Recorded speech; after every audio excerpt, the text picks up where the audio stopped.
Simon, you do so many different things with your music for events and weddings. What is your most popular product, for want of a better term? I would say our DJ and live musician combination is our most popular product.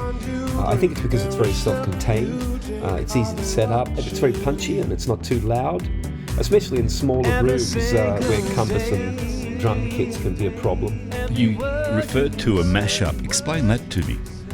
When you take elements from two or more songs and blend them together, you have a mashup. So the listener may hear the original artist singing the first verse, and then I will segue into the chorus and sing the chorus.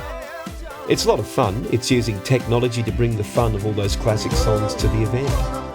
Yeah, the combination of organic instrumentation of piano, keyboards, acoustic and electric guitars with the contemporary rhythmic motifs of house makes it very compelling in my view, and brings all those old classic songs into a very contemporary and slick format.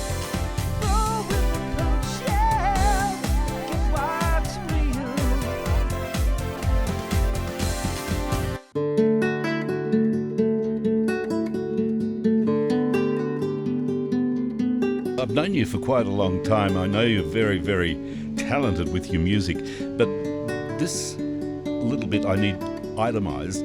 Classical music. What is the difference between classical and neoclassical? Neoclassical literally means new classical. So composers that sought to draw upon the values of the classical music period, Bach, Beethoven, Liszt and so on, were regarded as neoclassical composers.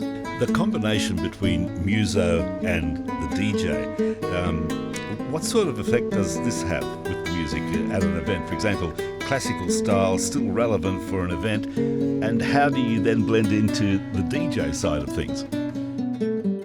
Playing in the fine hotels in Europe where I was required to play neoclassical styles really forced me to reconnect with my classical training, and I have found that a little bit of that combination at an event just does something.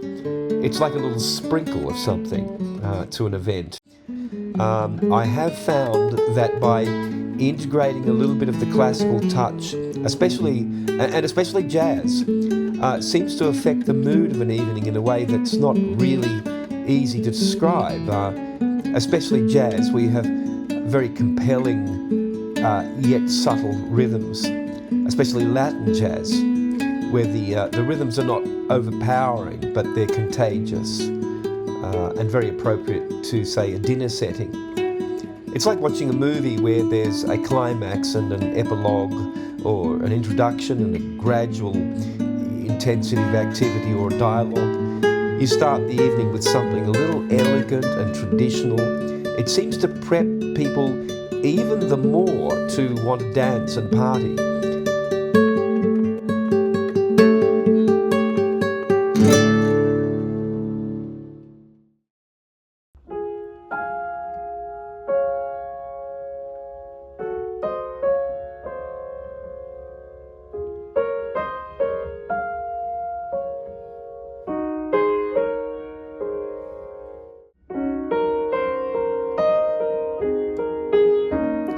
So I'm very grateful for the time that I had in Switzerland and Germany and places like that, playing those beautiful Steinway pianos and reconnecting with my classical roots and bringing that part of Europe back and integrating that experience into the events where I perform.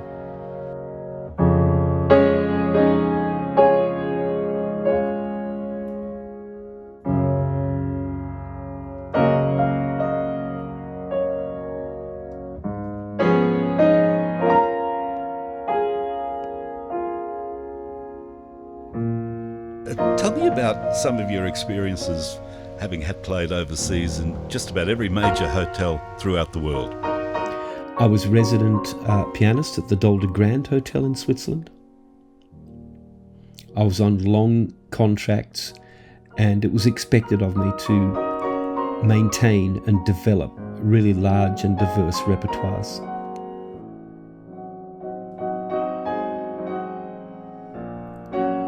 In Den Haag, The Hague in Holland, the Netherlands, I played at this beautiful grand old hotel right on the the beachfront there called the Kurhaus, or the, I still can't say it, Snavenhinga.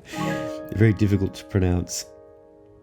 I played at Reuben at the Palace in London and many of the other hotels in London.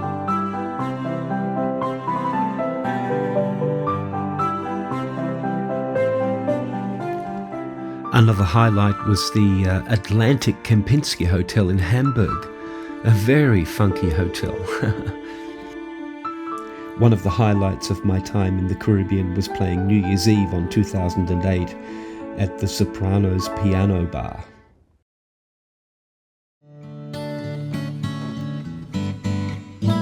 I see your eyes in the morning sun. Sometimes immediately after the ceremony, or at canapes or meet and greet, the simplicity of acoustic guitar and voice is most appropriate. I want to feel you in my arms again, and you come to me in a summer breeze. Keep me warm in your love, then you gently leave.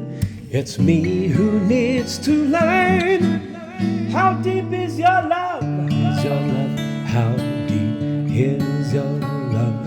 I really need to learn, 'cause we're living in a world of fools, bringing us down. They should all just let us be.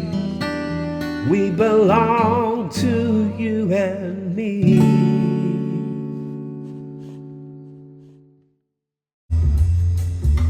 In some ways, playing soft background music is my favourite part of an event. It's actually very challenging. You've got to make it interesting, make it listenable without being overbearing, as opposed to being on the big stage. This can either be with my jazz ensemble, or my trio, or solo, or with the DJ combination, doing lounge house and chill out styles.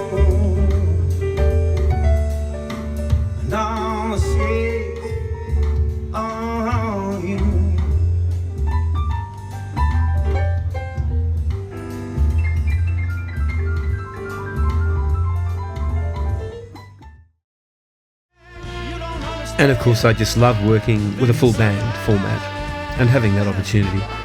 There's nothing like the power of a brass section. And we do all the classic 70s disco material, and it works so well in a full band format.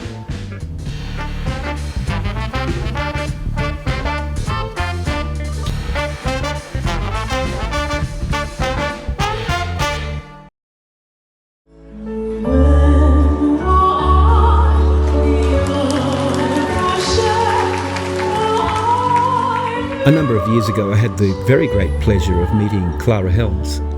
I was performing on Hayman Island for a very special New Year's Eve celebration. Clara was also performing. Clara is an extraordinary artist, an award-winning artist. She puts her all into everything she does. Having the classical training takes her to a whole other level. She's my absolute first choice as a guest artist at any event. She brings a sparkle and an inspiration to an event. Her repertoire is highly diverse in style and genre. Bringing her in on an event brings sparkle and a whole level of depth and inspiration.